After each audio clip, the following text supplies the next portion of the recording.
माधवी, हे राम, अब तक सो रही है? सुबह के 7 बज गए, जल्दी उठ। सोने दो ना मम्मी प्लीज, बस 5 मिनट। अरे ओ महारानी, ये तेरा मायका नहीं ससुराल है। तू शादी करके हमारे घर की बहू बनकर आ चुकी है। रमा की बात सुनकर माधवी आंखें मलते हुए उठी।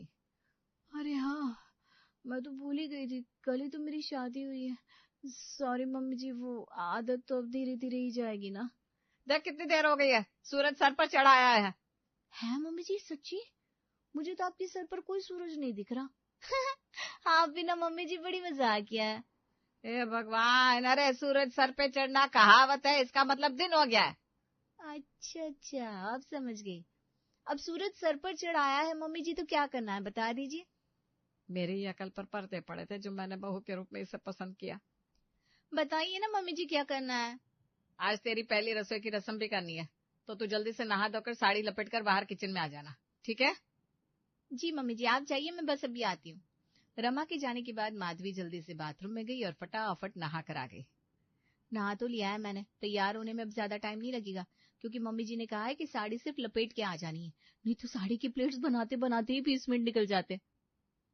अब माधवी जल्दी से चद्दर की तरह साड़ी लपेटती है, बिंदी सिंदूर चूड़ियां लगाती है और अपने कमरे से बाहर निकलकर किचन में आ गई, जहां रमा चाय बना रही थी। माधवी को देखकर उनकी आंखें फटी की फटी रह जाती है। हे भगवान, ये क्या हाल बना रखा है माधवी? ये कौन सा नजारा है? ये साड़ी है या किसी बिस्तर की पोटली लपेट ली तूने? मम्मी जी, आप ही ने तो कहा था जल्दी से साड़ी लपेट कर किचन में आना, तो मैंने जल्दी जल्दी साड़ी लपेट ली, वरना साड़ी ठीक से पहनने में तो पूरे 1 घंटे लगते ना। अरे बुद्धिहीन, साड़ी लपेटना का मतलब साड़ी पहनना होता है। मतलब मम्मी जी, लपेटना और पहनना एक जैसे शब्द है? किसी चीज को भी लपेटने का मतलब उसे पहनना या पहनाना होता है। माधवी बेटा, जब तेरे पास दिमाग है ही नहीं तो तू लगाती क्यों है? मैंने तुझे अभी कहा ना कि साड़ी को पहनना है, बस इतना समझ ले। तभी अंजलि किचन में आती है और माधवी को देखकर उसकी हंसी छूट जाती है। भाभी, आपने कैसी साड़ी पहनी है? ये कोई नया फैशन है क्या? पहनी नहीं है दीदी, लपेटी है, मम्मी जी ने कहा था। हैं? आपको मम्मी ने ऐसी साड़ी पहनने को कहा? हाँ दीदी। अंजलि, तू चुप हो जा, कुछ मत बोल, वरना तेरी भाभी कुछ का कुछ समझेगी। माधवी बेटा, तुम जाकर अच्छे से साड़ी पहन कर आओ और प्लेट्स बनाकर। बिल्कुल आपकी तरह मम्मी जी। हाँ बेटा, मेरी तरह तू जा ना भगवान के लिए, और अच्छे से साड़ी पहन कर आ, बिल्कुल मेरी तरह। माधवी चली गई और कुछ देर बाद अच्छे से साड़ी पहनकर वापस किचन में आई। उसे देखकर रमा ने कहा, ओहो, तो आ गई तू सलीके से साड़ी पहनकर, अब लग रही है इस घर की बहू। हाँ मम्मी जी, देखिए बिल्कुल आपकी तरह साड़ी पहनी है मैंने। भाभी, आपने सुबह जैसा शौक दिया था ना, वैसा दोबारा मत दीजिएगा, कसम से। अब अगर वापस आपने ऐसा किया तो मैं तो बेहोश ही हो जाऊंगी। अरे बस बस, अब कुछ मत बोल अंजलि, इससे माथा लगाना बेकार है। माधवी बेटा, आज तेरी पहली रसोई है, मतलब कि आज तुझे सबके लिए खाना बनाना है। ओके मम्मी जी, आप बताइए क्या क्या बनाना है। बेटा, मीठे में खीर और खाने में गर्मा गर्म कुरकुरे गोभी पराठे बना ले तो मजा आ जाएगा। हमारे यहाँ ना गोभी पराठा सबको बहुत पसंद है, और साथ में रायता भी बना लेना। जी मम्मी जी, जैसा आप कहें। और ध्यान रखना, यहाँ सबके टेस्ट अलग होते हैं। सौरभ को मसालेदार पसंद है, तेरे पापा जी को कम मिर्च वाला, और अंजलि को तीखा, समझी? हाँ मम्मी जी, बिल्कुल समझ तो गई, शायद। अच्छी बात है, 1 घंटे बाद खाना टेबल पर लगा देना, मैं जाकर पूजा कर लेती हूँ। ऐसा कहकर रमा किचन में चली गई और माधवी अपने उलझे हुए दिमाग के साथ किचन में खाना बनाने में लग गई। मम्मी जी ने कुरकुरे गोभी पराठा बनाने को कहा। अब इस कुरकुरे का मतलब क्या होता है? मतलब क्या कुरकुरे गोभी पराठा, तो उसमें कुरकुरे डालने होते होंगे? हाँ, शायद यही होगा। वाह मम्मी जी, आप कितनी क्रिएटिव है, कुरकुरे की भी पराठे बना डाले गोभी मिलाकर, वाह वाह वाह वाह। माधवी ऐसा सोचकर बाजार में से मिलने वाले कुरकुरे के 2 पैकेट ले आई। उसे खोलकर फिर सोचने लगी, ये दोनों कुरकुरे तो 2 अलग अलग फ्लेवर के हैं। अब मम्मी जी ने कौन से कुरकुरे के लिए कहा है, क्या पता।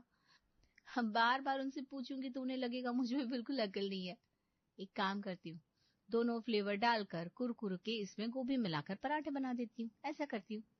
और इसी तरह सोचकर माधवी ने दोनों कुरकुरे के पैकेट खोले और गोभी कद्दूकस करके उसमें मिला दी, और फिर आटे में भरकर पराठे भी बना लिए। तभी रमा ने आवाज दी, माधवी बेटा, नाश्ता तैयार है तो टेबल पर लगा दो, सभी नाश्ता करने टेबल पर आ चुके हैं।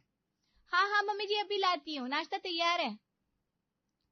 ऐसा कहकर माधवी सबके लिए नाश्ता ले आई और उसे सब कुछ सर्व करते हुए कहा, देखिए आज मैंने कितने टेस्टी पराठे बनाए हैं, लीजिए सब लोग। आज की मेरी पहली रसोई मम्मी जी के बताए हुए कुरकुरे गोभी पराठे, और हाँ खीर और रायता भी है। चलो अच्छा है, बहू ने मेहनत की है। अब देखो टेस्ट में भी मेहनत नजर आए तो मजा आ जाए। अरे ये गोभी के पराठे में अलग से स्वाद क्या आ रहा है? ये कैसे गोभी के पराठे हैं? ये पराठे ना ही कुरकुरे हैं, ना ही इनमें गोभी के पराठों का कोई स्वाद है। रमा ये सब क्या है? तुमने बहू से कहा नहीं कि हमें कैसे पराठे पसंद है? नहीं पापा जी, कुरकुरे तो है, आप खाइए ना, स्वाद आएगा। भाभी मुझे लग रहा है पराठों के साथ आपने कोई एक्सपेरिमेंट किया है, ऐसे पराठे पहले कभी नहीं खाए। सच सच बता बहू, इन पराठे में क्या डाला है?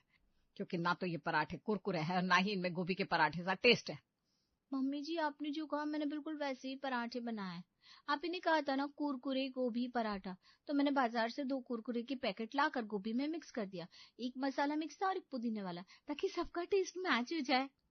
हे भगवान, ये माधवी क्या अक्ल की दुश्मन है? भला बाजार में मिलने वाले कुरकुरे का पराठा कौन बनाता? ये अकल की दुश्मन क्या होता है? मैं आपको बता दूं, मेरी ना किसी से कोई दुश्मनी नहीं है। मेरा तो आज तक किसी से कोई झगड़ा ही नहीं हुआ। कौन है मेरा दुश्मन? लो भाई, अब हमारी इंटेलिजेंट भाभी की एक और नई बात सुनो। और ये किस कार्टून के साथ आपने सौरभ भैया की शादी करा दी मम्मी? अब भाभी प्लीज ये मत पूछना कार्टून क्या होता है। अब मैं क्यों पूछने लगी आपसे कि कार्टून क्या होता है? आपने तो मना किया ना मुझे पूछने से। और वैसे भी मुझे पता है कार्टून क्या होता है, मैंने बहुत कार्टून देखे हैं। हद हो गई माधवी, हद हो गई। अब अगर मैं 1 मिनट भी यहाँ रुका ना तो कसम से पागल हो जाऊंगा। अरे आप क्यों पागल होने लगे, क्या हो गया? थोड़ा दिमाग शांत रखना सीखो ना। कुछ नहीं हुआ माधवी। अब तुम एक काम करो, इन पराठों को आराम से खाओ, मैं चलता हूँ ऑफिस, ठीक है? आप भी ना मेरी कितनी फिक्र करता है, और मम्मी पापा के सामने ऐसे कौन बोलता है पराठे खा लो खा लूंगी पापा, हाँ टेंशन मत लो, खा लूंगी। भगवान। सौरभ गुस्से में वहां से चला जाता है। तभी अंजलि माधवी से कहती है, भाभी मतलब आप इतनी सीरियसली सुनती है? अगर मम्मी कल कहे तो रोटी में जान डाल देना, तो आप सीपीआर करना शुरू कर दोगी या अपनी जान ही उसमें डाल दोगी? माधवी बेटा, कुरकुरे मतलब क्रिस्प होता है, वो जो तवा गरम करके पराठा अच्छे से सेकने से बनता है, ना कि बाजार वाले कुरकुरे भर भर कर। समझ गई ना? कुरकुरे मतलब क्रिस्प। हाँ मम्मी जी अब समझी, अब आगे से ना ध्यान रखूंगी। कुरकुरे मतलब तवे पर सेक के क्रिस्पी करके चीजों को बनाना है। हाँ अब ठीक है, तू भी खा ले अब अपने कुरकुरे गोभी के पराठे। मैं आ जाती हूँ, थोड़ा आराम कर लेती हूँ। ये कहकर रमा अपने कमरे में चली गई। नारायण जी वॉक पर चले गए। अंजलि भी अपने काम में लग गई। शाम को सौरभ आया और सोफे पर बैठते हुए बोला, उफ, सर दर्द से फटा जा रहा है। माधवी, एक घुट चाय बना दो प्लीज। अभी उसने बात पूरी भी नहीं की थी कि माधवी भागते हुए सीधे ड्राइंग रूम में आई। उसके हाथ में एक लंबी रस्सी थी। आते ही उसने सौरभ से कहा, रुकिए सौरभ जी, आप हिलिए मत, मैं अभी आपके सर को फटने से रोक देती हूँ। क्या? ये रस्सी क्यों लाई हो? क्या करने वाली हो? अरे आपको कुछ नहीं होगा, मैं इस रस्सी से आपके सर को कसकर बांध दूंगी ताकि वो फटे नहीं। मम्मी जी कहती है ना कि हर प्रॉब्लम में घर की बहू घर की ढाल बनती है, तो मैं वही कर रही हूँ। अरे ओ बेवकूफ, अब मैंने कब कहा कि मेरा सर फट जाएगा? तुमको क्या दौरे पड़ते हैं कभी कभी? ले, मुश्किल है आप। अभी तो आपने कहा मेरा सर दर्द से फटा जा रहा है, एक तो मैं आपकी हेल्प कर रही हूँ, आपके सर को बचा रही हूँ, ऊपर से आप मुझे ही बेवकूफ बोले जा रहे हो। ये क्या बात हुई भला? अरे सर फटे जाना मतलब सर का जोरों से दर्द होना, इसे ऐसे ही बोला जाता है, नॉनसेंस। ओ तो फिर फटा हुआ सर मतलब सच में फटा हुआ नहीं होता तो आप मुझसे मजाक कर रहे हैं। और आप तो कह रहे थे एक घुट चाय, वो मैं अभी लेकर आती हूँ, शायद आपको आराम आ जाए। ऐसा कहकर माधवी सौरभ के लिए चाय बनाने चली गई। थोड़ी देर में माधवी एक चम्मच में चाय लेकर आई। लीजिए सौरभ जी, एक घुट चाय, जैसा आपने कहा था, मैंने कप में नहीं दी। एक घुट के लिए क्या कप करना, चम्मच में ही चाय लेकर आ गई। आइए ना, मुंह खोलिए, मैं मुंह में एक घुट चाय डाल देती हूँ। भगवान, ये क्या है? ये चाय है या कोई दवाई? ऐसे चम्मच में चाय कौन लाता है? एक तो मेरा सर दर्द से फटा जा रहा है, ऊपर से तुम्हारे ड्रामे खत्म नहीं हो रहे। जाओ यहाँ से, दिमाग खराब मत करो। तो फिर आप ही बताओ ना, कभी कहते हो सर फट रहा है, कभी बोलते हो एक घुट चाय, सीधा सीधा बात क्यों नहीं करते? फिर कहते हो मैं समझदार नहीं हूँ। मुझसे तो हर कोई यहाँ एक्सपेक्ट करता है कि मैं सब कुछ समझ जाऊं बिना कहे। मैं जा रही हूँ, आपसे कभी बात नहीं करूंगी। जब देखो तो पहली में बात करनी है। इतना कहकर माधवी पल्लू झटकते हुए अपने कमरे में चली गई। तभी सौरभ ने अंजलि को आवाज लगाई। अंजलि, तू जरा मेरे लिए चाय बना दे। एक तो सर दर्द से फटा जा रहा है, ऊपर से तेरी भाभी ने अलग ही दिमाग का भरता बना रखा है। क्या हुआ भैया, चाय पिलाने की जगह भाभी जी ने अपने ज्ञान की घूंट पिला दिए क्या? अरे बस पूछ मत, पता नहीं कौन सी घड़ी में मैंने इससे शादी कर ली। अब जल्दी से चाय बना दे वरना मैं सच में पागल हो जाऊंगा। हाँ भैया, अभी बना कर देती हूँ आपको आपकी फेवरेट अदरक वाली कड़क चाय। पीते ही आपका सर दर्द ना छूमंतर हो जाएगा। ऐसा कहकर अंजलि चाय बनाने चली गई। उससे सौरभ को एक कड़क चाय पिलाई, जिससे सौरभ को थोड़ा अच्छा फील हुआ। पर इस घर में जब से माधवी आई थी कुछ न कुछ ड्रामा होता ही रहता था। घर के सभी लोग माधवी से परेशान थे। ऐसे में रमा ने एक दिन माधवी की माँ कावेरी को फोन किया। बहन जी नमस्कार, कैसी हैं आप? घर में सब ठीक है ना? नमस्ते बहन जी, हम तो बढ़िया हैं। आप सुनाइए, मेरी माधवी कैसी है? अरे बहन जी, अब माधवी के बारे में क्या ही बताऊं।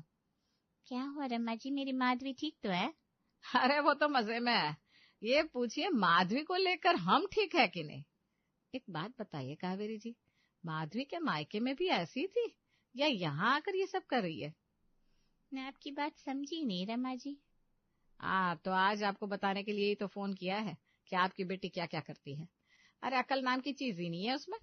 कुछ कहते हैं तो कुछ समझती है। अभी कल की बात है, सौरभ ने माधवी से कहा एक घूंट चाय बना दे, तो 1 चम्मच भरकर चाय लाई और बोली मुंह खोलिए मैं चाय डाल देती हूँ। किसी बात को समझती नहीं है। कुरकुरे पराठे बोले तो बाजार से कुरकुरे लेकर उसके पराठे बना दिए। अब रमा जी मैं क्या ही बोलूं, आपकी बात ना बिल्कुल सही है। मेरी माधवी जरा अकल की थोड़ी कच्ची है। वो यहाँ भी ऐसा ही करती थी, लेकिन दिल की साफ है। उसकी मासूमियत ही उसकी सबसे बड़ी परेशानी है। बस आप ना प्यार से हंसते हंसते उसे संभाल लीजिए। अब आपने अपनी बेटी को हमारे गले डाल ही दिया है तो इस आफत की पुड़िया को तो हमें झेलना ही होगा। मैंने इसीलिए फोन किया था कि आप अगर समझा सकती है तो समझाइए थोड़ा बहुत। अरे वो जब से पैदा हुई है ना तब से मैं समझा समझा के परेशान हूँ, पर उसका दिमाग ऐसा ही है, कोई बात उसके पल्ले ही नहीं पड़ती। पर मेरी बच्ची है बहुत सीधी, आप जो बोलेंगी वो मान जाएगी। अब माने या ना माने, हमें तो उसके साथ ही रहना है और कर भी क्या सकते हैं। चलिए कावेरी जी, रखती हूँ फोन, नमस्कार। ऐसा कहकर रमा ने फोन रख दिया। अब माधवी के साथ उनके दिन ऐसे ही बीत रहे थे। एक दिन अंजलि की कुछ सहेलियां उनके घर आई। अरे नेहा, रुचि, कैसी हो तुम दोनों? अचानक इतने दिनों बाद कैसे आना हुआ? बस यहाँ से गुजर रहे थे तो सोचा तुझसे मिलते चले। बहुत दिन हो गए थे ना तुझसे मिले। और बता कैसी है? मैं ठीक हूँ। तुझे पता है मेरे भैया की नई नई शादी हुई है। अरे वाह, तो आखिर सौरभ भैया को अपनी बेटर हाफ मिल ही गई। तभी मैं सोचूं तुझे टाइम क्यों नहीं मिलता। तू अपनी भाभी के साथ बिजी होगी ना? ऐसा कुछ नहीं है नेहा, मेरी भाभी ना थोड़ी अलग है। उनसे बात करना मतलब अपना दिमाग खराब करने के बराबर है। हर बात को अलग तरीके से लेती है। ओह, तो ये बात है। जरा हमें भी तो मिला अपनी भाभी से, हम भी तो देखे कैसी है। हाँ हाँ, बुलाती हूँ ना। भाभी। अंजलि की आवाज सुनकर माधवी अपने कमरे से आई। जी दीदी, बुलाया आपने? भाभी ये मेरी सहेलियां हैं, नेहा और ऋचा। नमस्ते ऋचा दीदी। नमस्ते नेहा दीदी। नमस्ते भाभी। अरे भाभी कुछ अपने हाथ का खिलाइए ना, हमें आपके हाथ का बना कुछ खाना है। हाँ हाँ, कुछ चटपटा हो जाए। भाभी का टैलेंट तो आप लोग देख ही लोगे, बस चौंकने के लिए तैयार है ना। भाभी कोई चाट वाट टाइप का बना दीजिए, वो क्या बोलते हैं। अरे हाँ, कुरकुरे चाट।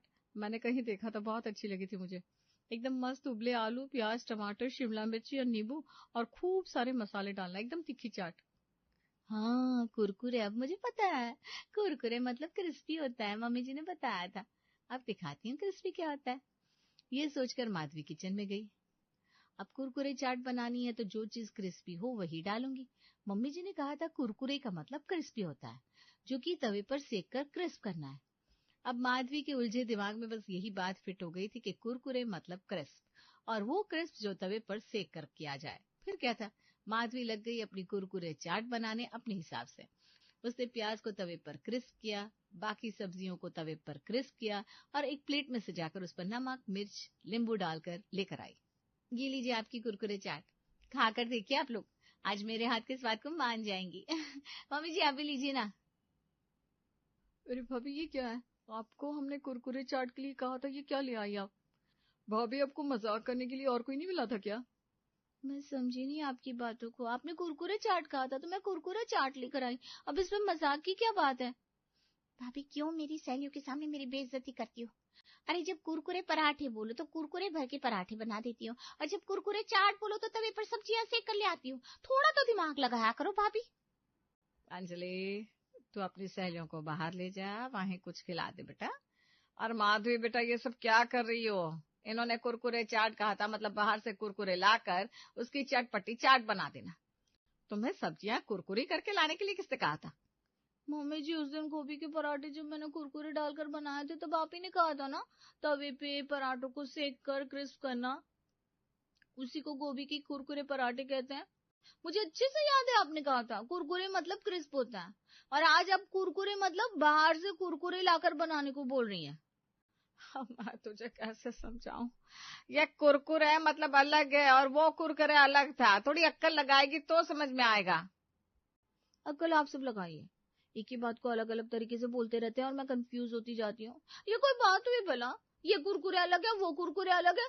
सर फटा जा रहा है मतलब सर फट नहीं रहा है। एक घूंट चाय का मतलब एक घूंट चाय नहीं है। ओफो, मुझे ना आप लोगों की बात जरा भी पल्ले नहीं पड़ती। पता नहीं आप लोग कैसे बोलते हैं और फिर मुझे ही दोष देते हैं, मुझ में अक्ल नहीं है। अरे आप लोग पहले दिमाग लगाकर बोलना सीख लीजिए ना, मुझ में तो काफी दिमाग है। मैं जा रही हूँ अपने कमरे में, परेशान हो गई हूँ मैं। माधवी इतना लंबा चौड़ा भाषण देकर चली गई। उसके हिसाब से वो बिल्कुल सही थी और घर के बाकी सब लोग गलत।